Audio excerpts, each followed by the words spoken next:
right, welcome. Hello, thank you for joining us today.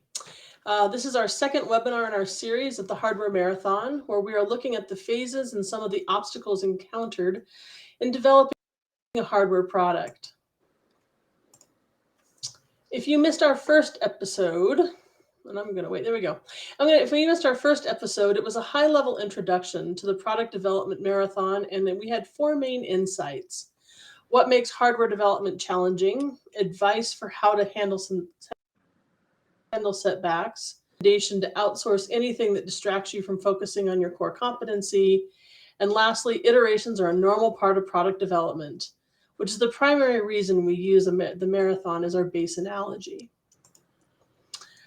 Today, we're going to start diving into the first phase of product development, the concept. Three primary objectives during this phase: getting the idea out of your head and into the world, interrogating the concept enough to understand what the product does and what is your unique intellectual property, and then refining the idea down to a single concept to focus on your energy, your energies on it.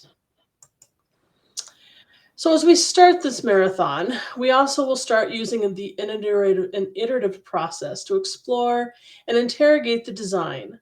Whether you are intentional about using this process or just developing an idea from a somewhat happenstance perspective, this is a found process used throughout product development. This iteration process includes four primary stages: design, build, test, analyze, and then using the data that comes out of that analyzing to redesign the product and start the process over again. At Zebulon Solutions, we recommend being intentional about the iteration process to capture meaningful information out of each test to help propel the design forward. This is the assumption for how designs are changed in our conversation today, as we will discuss how to refine an idea. Let me introduce myself and our guest speaker. My name is Jenney Loper. I'm the Director of Operations at Zebulon Solutions. I've been in manufacturing since the age of 6, working in my father's machine shop. Professionally, I have over 2 decades of manufacturing, quality, and supply chain management experience. I worked in all aspects of developing a product, from research all production over 40,000 units a month. In my current role, I have a lot of conversations with people developing their first product, which has really been the basis for creating this webinar series. I'm joined by Doug Golenz today. He has over 35 years of design and project leadership experience in product design, design management, and educational roles in both corporate and consulting settings. He's been the principal partner and designer at Titanium Design Group since 2001. In 2011 and 12, his designs received 4 Eurobike gold medals. This was never achieved in 1 year, much less back-to-back. He is a 2-time Red Dot winner in 2022, the best of the best for Sunrise Medical's R90 wheelchair assistant, and a Revo Super Strata bike, the world's first 3D printed carbon fiber production bike. For the bike, he was also a runner-up for the Transportation Award at the Core 77 Design Awards. He's held leadership positions at Samsonite, Schwinn, Low Pro, and Monarch Luggage. As a consultant, Doug has created products for startup ventures across a wide range of industries and Fortune 500 brands such as Nike, Target, Chrysler, Black & Decker, Swiss Army, Eddie Bauer, Graco, Sharper Image, Jenney Bikes, and that's just... He's taught many years at the collegiate level in design theory, industrial design, illustration, furniture, and packaging design.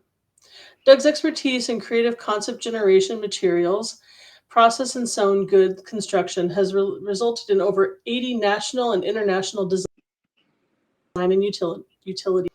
He has many years of personal experience and an intimate knowledge of overseas product manufacturing processes for both hard and sewn goods. Over the years, Doug has successfully championed innovation and brought winning products to market. Thank you for joining me today. Thank you, Jenney. I'm really looking forward to our conversation. I am too. All right, let's see. But before we get into our discussion today, I wanted to share with our audience an overview of the 4 phases that we discussed in our first conversation. I think it will be helpful to see how these phases move from defining the product to building it. Conversation into 3 main sections where we'll take a deeper dive into the phases you use. In the first phase, we define the product by writing down all of the requirements. In our second section, we'll look at design, which I think covers phase 2, the industrial design portion, where you sketch out an idea, and also part of phase 3 with mechanical engineering starting to detail some of that design. And then in our third section today, we'll look at how you build a product. So continuing on in your phase 3, building out a mechanical engineering CAD model, and then phase 4, developing a physical prototype. So with that as an introduction, let's get into our conversation. As a reminder to our audience, we like to have interaction. And if you post any questions or comments in LinkedIn, we will see them here. So feel free to engage there. I will pause at the end of each section for any questions that came up in the conversation. And we're hoping to have some good day. So with that, let's get going. So the first step in the process is defining an idea. So at the very beginning, if someone has an idea, what do you recommend as their first step? Well, the initial step may be simply writing it down. After writing it down, and maybe sketching it. It may be creating a prototype of it. It may be, talking to others, or it may just be researching, looking where this product might be fit into the market.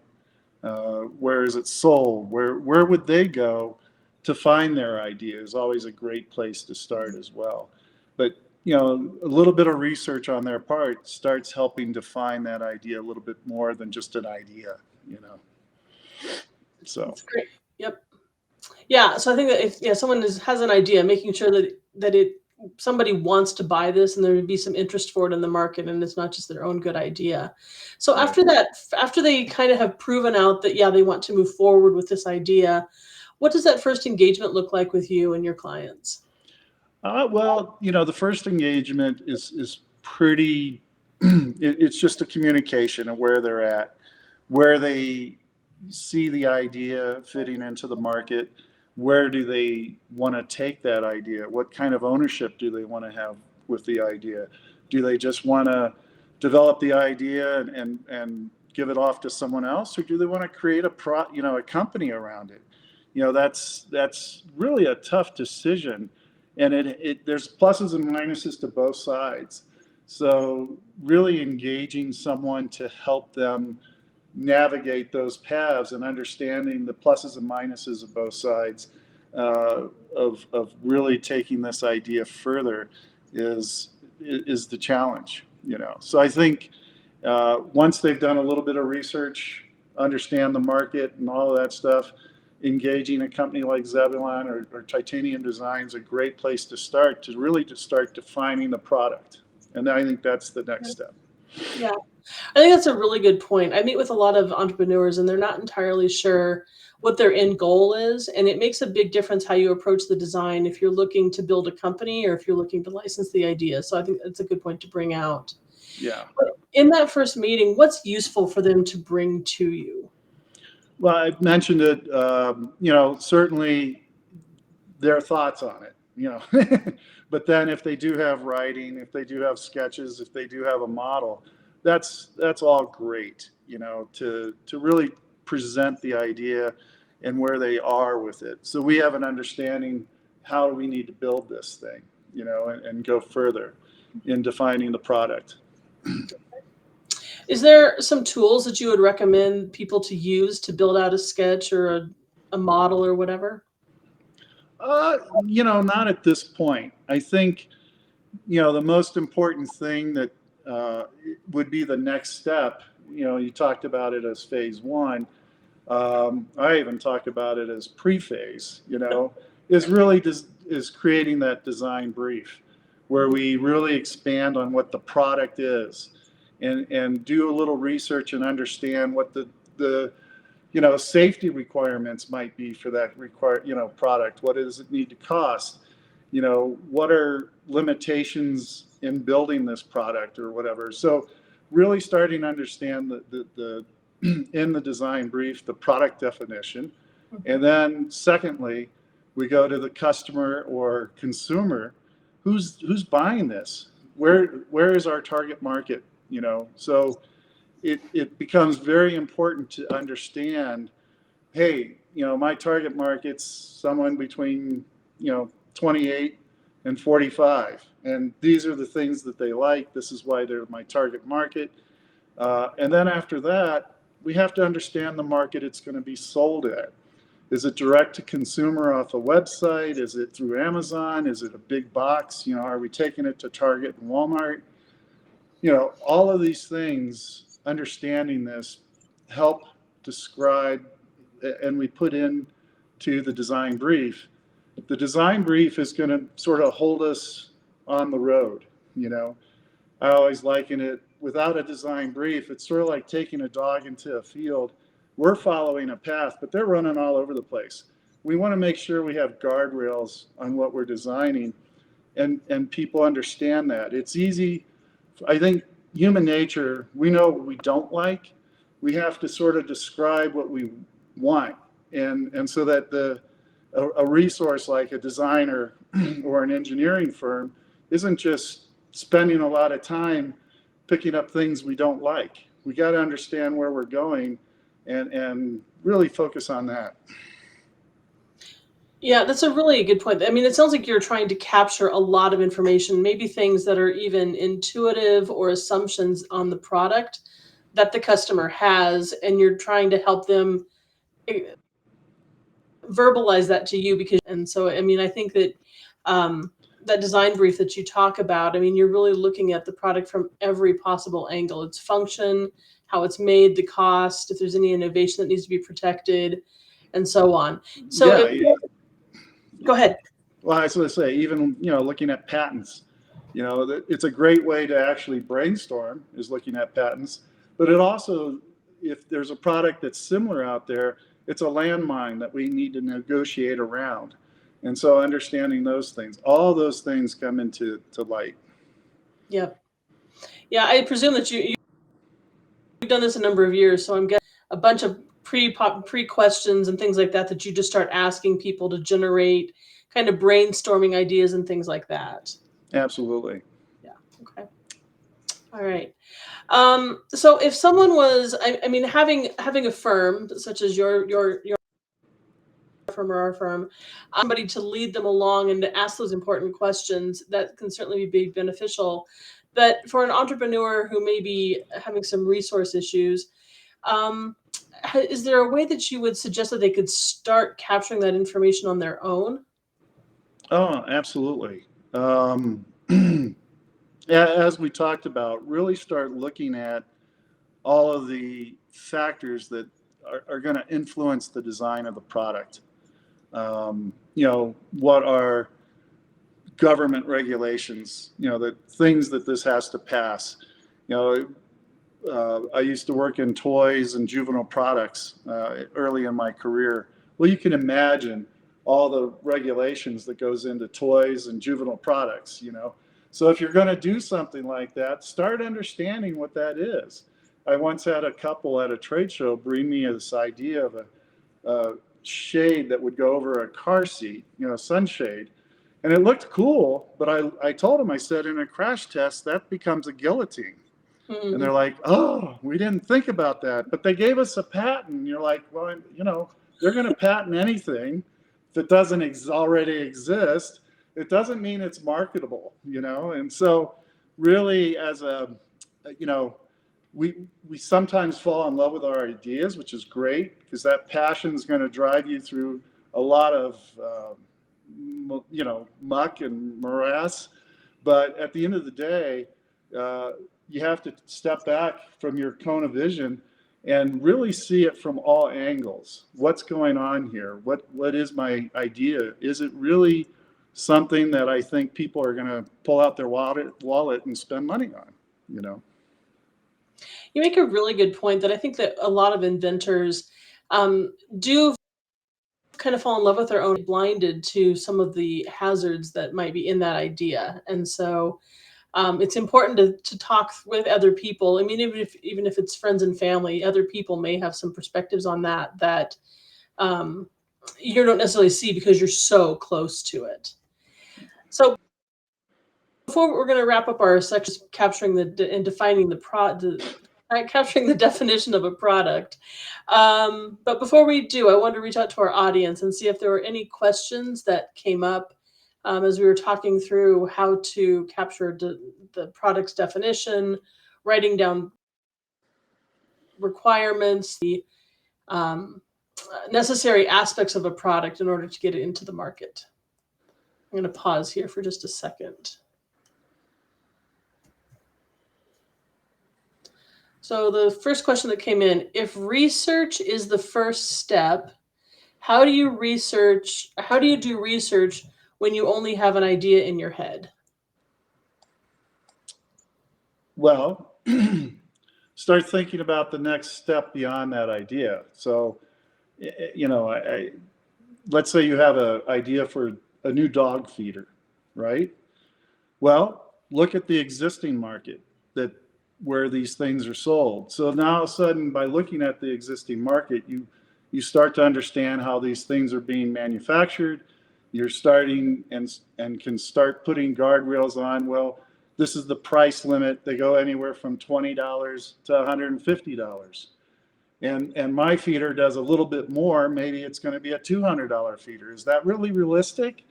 Yeah, maybe it is, but do research on that.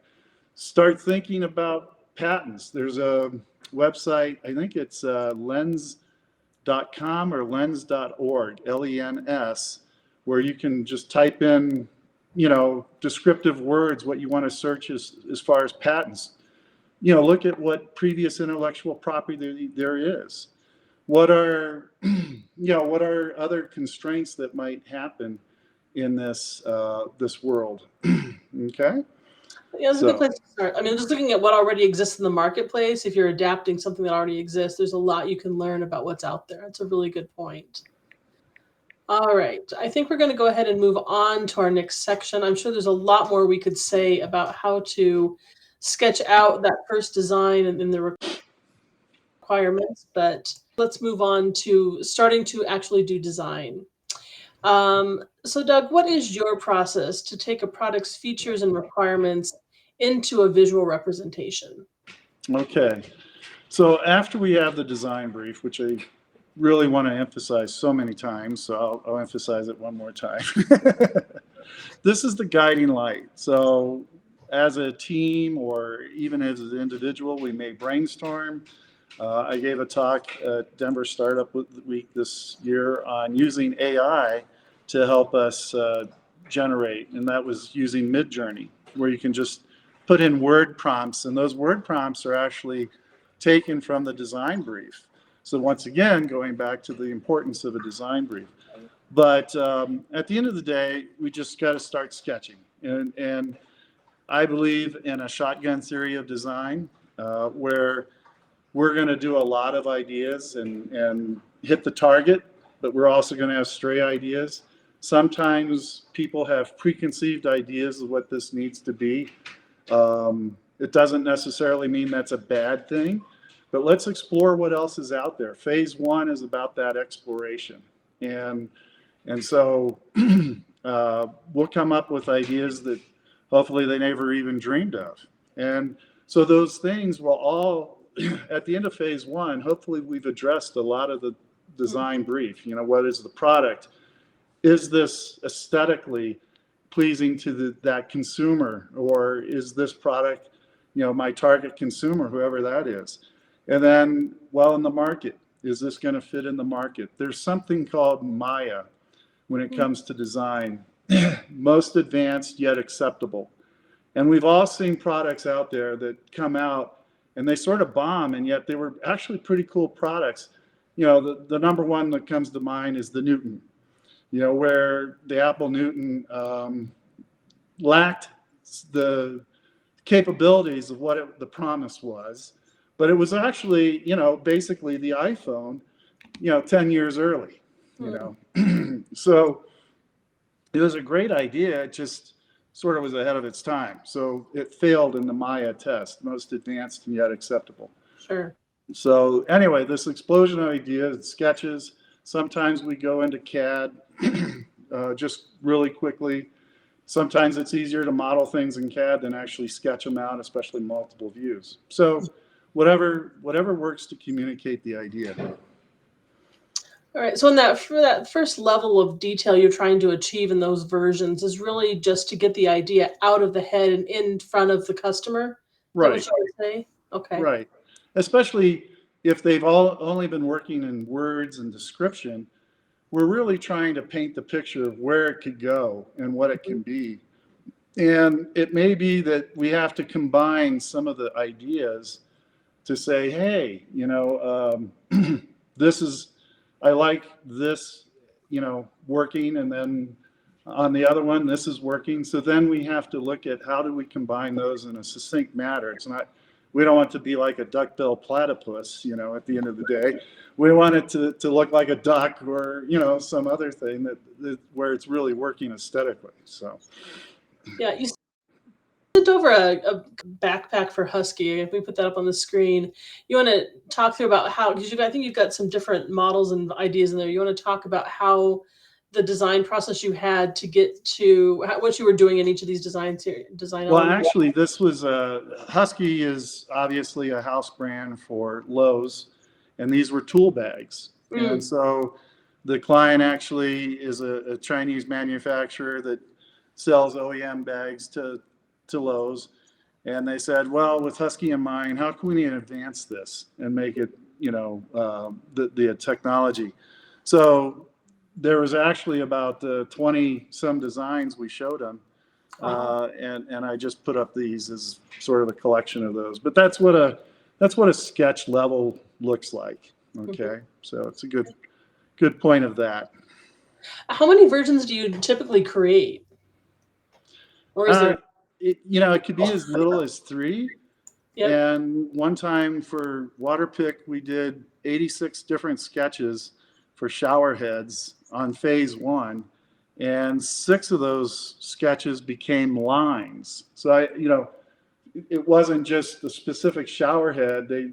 We did something different enough that it became a whole line of shower heads for them. So it was money well spent. Obviously, if you're going to do 86, there's a lot of money to be spent. And, but that just tells you what the shotgun theory can bring. There's a lot of surprises. And it could be very well defined that, look at the Husky, there is a backpack, but then there's carry bags, okay, or more traditional tool bags. So it could be that our focus should be just backpacks, tool backpacks or tool carry bags or whatever. So you really can send the customer off in a couple different directions there by his ideas and exploring them in very different ways. Right. So, yeah. Right. How do you refine that design into kind of a final version of a sketch? Well, it depends. In the case of soft goods, I'm glad you put this up. In the case of hard goods, we will jump into CAD. So the original sketch is the bigger of the 3 images. The helmets are actual CAD models of that sketch. So, basically, once we get done with this explosion of ideas, we start refining, and they say what they like, they don't like about the original sketch, and then we start putting those changes, if you will, into CAD and start modeling them up. Gotcha. Okay. What goal do you have for the project, or what goal for the project do you help your client achieve through these sketches? Okay.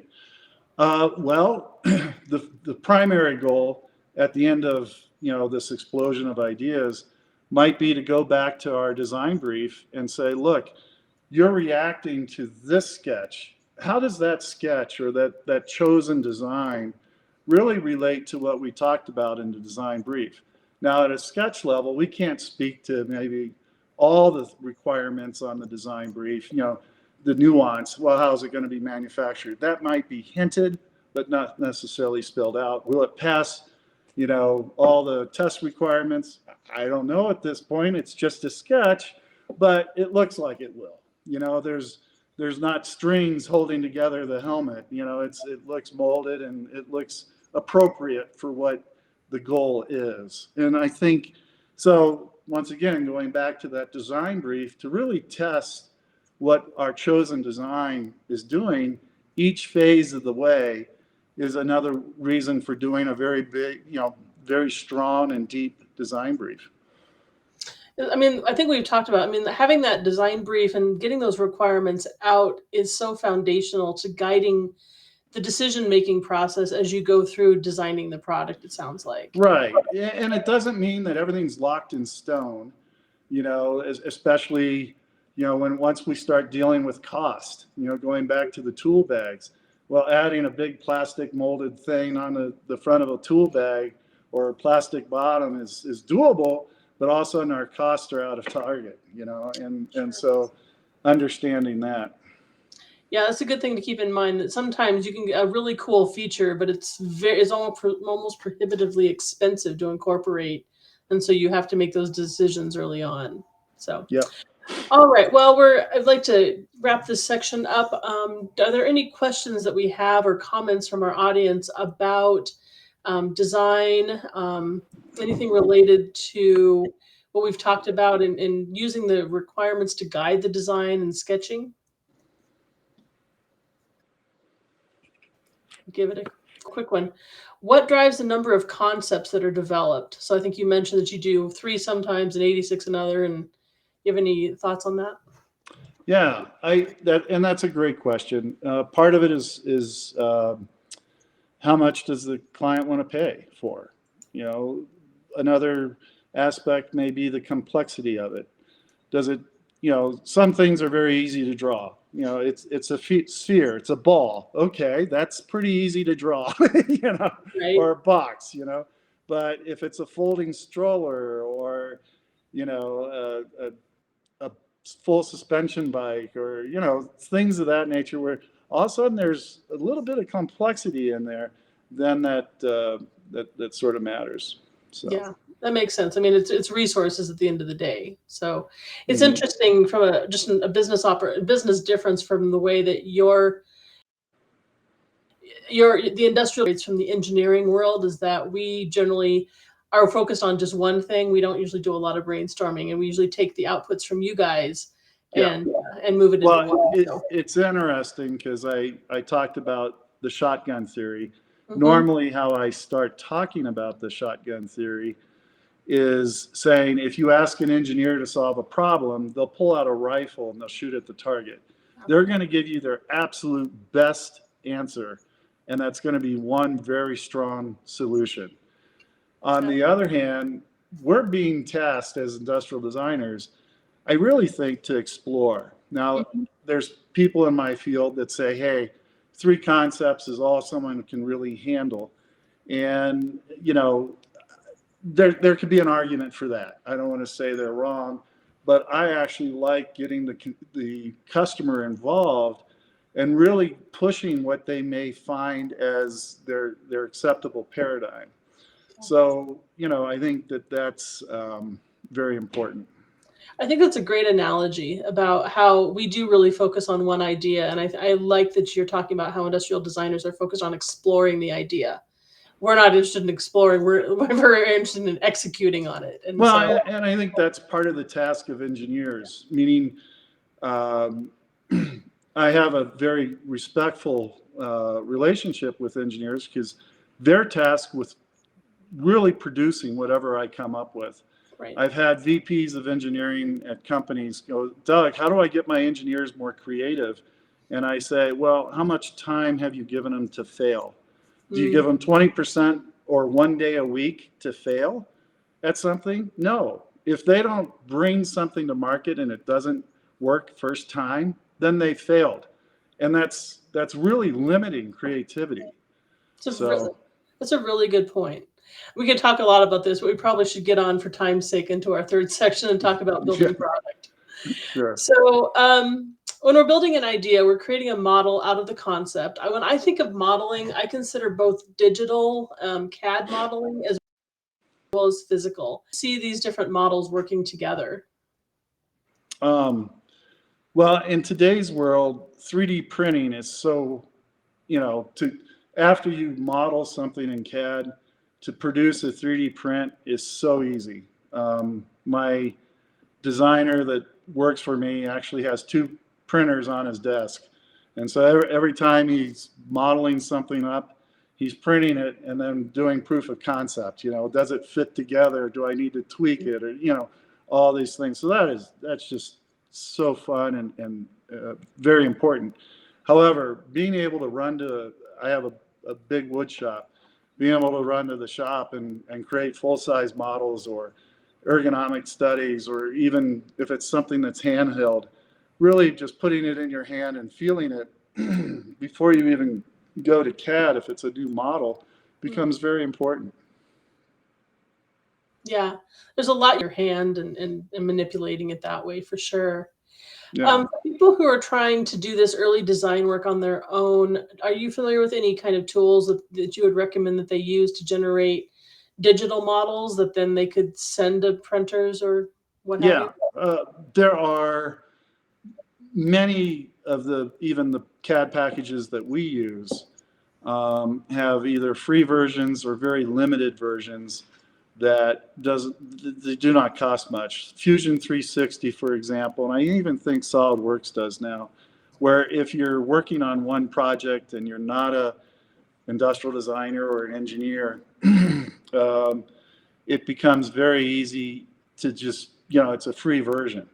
And they limit you on what you can export, they limit you on what you can save, but that is a tool.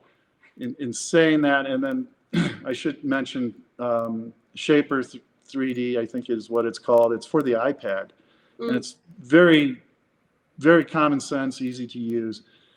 Some people they can pick it up and use it right away, or understand how to get it to where they want to be. For others, it's a long shot. So understanding that's important. Yeah, absolutely. I think that one thing that we tend to caution people is that, I mean, if you want to learn how to use CAD and you're capable of it, it's great. Go ahead and do that. But I think that you can spend a lot of time learning how to use the tool when maybe it would just be somebody who has experience. And so trying to juggle the resources on that. I think the analogy that I came up earlier when we were talking was home ownership. There's always something to be done as far as maintenance on a home. And at the end of the day, you pick and choose what you want to do, or maybe what you want to farm out. And that's based on your capabilities or what you feel comfortable with. Or as I age my age, But anyway, it's the same way in choosing a product development firm. We're actually in contact with a new client right now who's done a lot of research in who he wants to manufacture the product and all of this stuff. He's acting like a general contractor. It doesn't mean that he's, capable of doing all that, but he may be. And so our relationship with him may be, well, where you need us, we'll be there. Versus, hey, we can make this turnkey for you. Right. Yeah, I think one thing that when we talk about kind of resources and things, we see a lot of people come to us that have either taken a product that they've picked up out of the marketplace and modified it, or they've gone to like home improvement stores or craft stores and picked up supplies and things like that there. We had a product come in once where someone had gone to a home improvement store and basically bought a bunch of PVC and nuts and bolts and put it together, but they were communicate their idea to it. We had a long way to go on getting it ready for manufacturing, but it was a way to approach it. We're a little bit over our time, so I'll leave this open-ended a little bit on if you have any final thoughts you'd like to share with our audience about how to on building a physical model, or where to go, how to do it, anything like that. Well, when we were talking earlier, you even brought up maker places. That if you don't have a set of tools around, look at maker shops, DIY facilities. I think it's a good start if they want to do that. But I've had people just hog things out of cardboard and really, or created, found some product, like a Japanese folding fan, and was able to incorporate some of that into a prototype. So finding like or similar products that aren't necessarily the even in that category, could maybe help make a prototype if that's what they're truly after. That's a really good idea. I think I hadn't thought about using cardboard, but I could see how that would work. And you could start getting a sense for how big things are and even maybe how some things are fitting together. So yeah, Yeah. you don't have to use methods or whatever to get those prototypes made. Yeah. Duct tape's every every creative's friend. That's right. Absolutely. All right. Well, I wanted to wrap up today. We have any questions from our audience on talking about prototyping or any of the topics that we've covered today? If there's a question that you had or a comment that you'd like to share with us at this point, would like to hear that. Let's see a question. You talked a lot about mechanical concepts. Do you have any suggestions for products with electronics? Well, if I have an electronic problem or question, I go to Zebulon. And that's not just a selfish plug, but Chuck, who started the company, I think has a PhD in electrical engineering, and then he's got a friend of his that has a PhD in electrical engineering. So why not go to the very best? So that's that's like black magic to me. So I have to refer to people that know much, much more than I, and that's how Chuck and I met, in fact. So back in the day, yeah, you came with a product that had some electrons in it, and you're like, oh, I'm out. So yeah, all right. That's a house project I know nothing of. You know when to outsource. Absolutely. Yeah, I think that it's one thing. I mean, when we do when we do electronics and do prototyping for electronics, we tend to break things down into smaller systems and using dev kits and things like that. We don't always marry the electronics up into the enclosures, especially in the early days when we just need to do some evaluation, breaking the systems apart. But anyway. Well, I think that Doug, our time here. I would thank you so much for your time today and the insights that you've shared. I think let me move on here just to kind of wrap up with some of the insights that we've covered today. Hopefully, we first looked at defining your product through words and capturing these ideas and requirements, and we talked about how we go back to those requirements through the design process. And then once the product is defined, designing it using sketches. To convey what your product looks like and some of its key features. And then lastly, building the model to see how those concepts function in the physical world and compare it against the CAD models. Looking forward, so this is the first step in our marathon. And in future webinars, I'll be looking at the other 6 phases along with some guest speakers. In parallel with the webinar series, I'm releasing some blogs on each of the 7 phases in the upcoming weeks. Today's topic is already on our website, zebulonsolutions.com. We will post this video to our YouTube channel, and you can contact either Doug or I if you want to do that on the Zebulon website, or you can send me an email at info@zebulonsolutions.com, and I'll get you in touch with Doug. In our next webinar, we're going to be looking at how to protect your intellectual property, and we hope we will all be able to join us for that discussion. I see Doug Turner is online. Thank you very much for joining us today, Doug. It's good to have you again. And thank you to everyone else, and we hope to see you again next time. Bye-bye.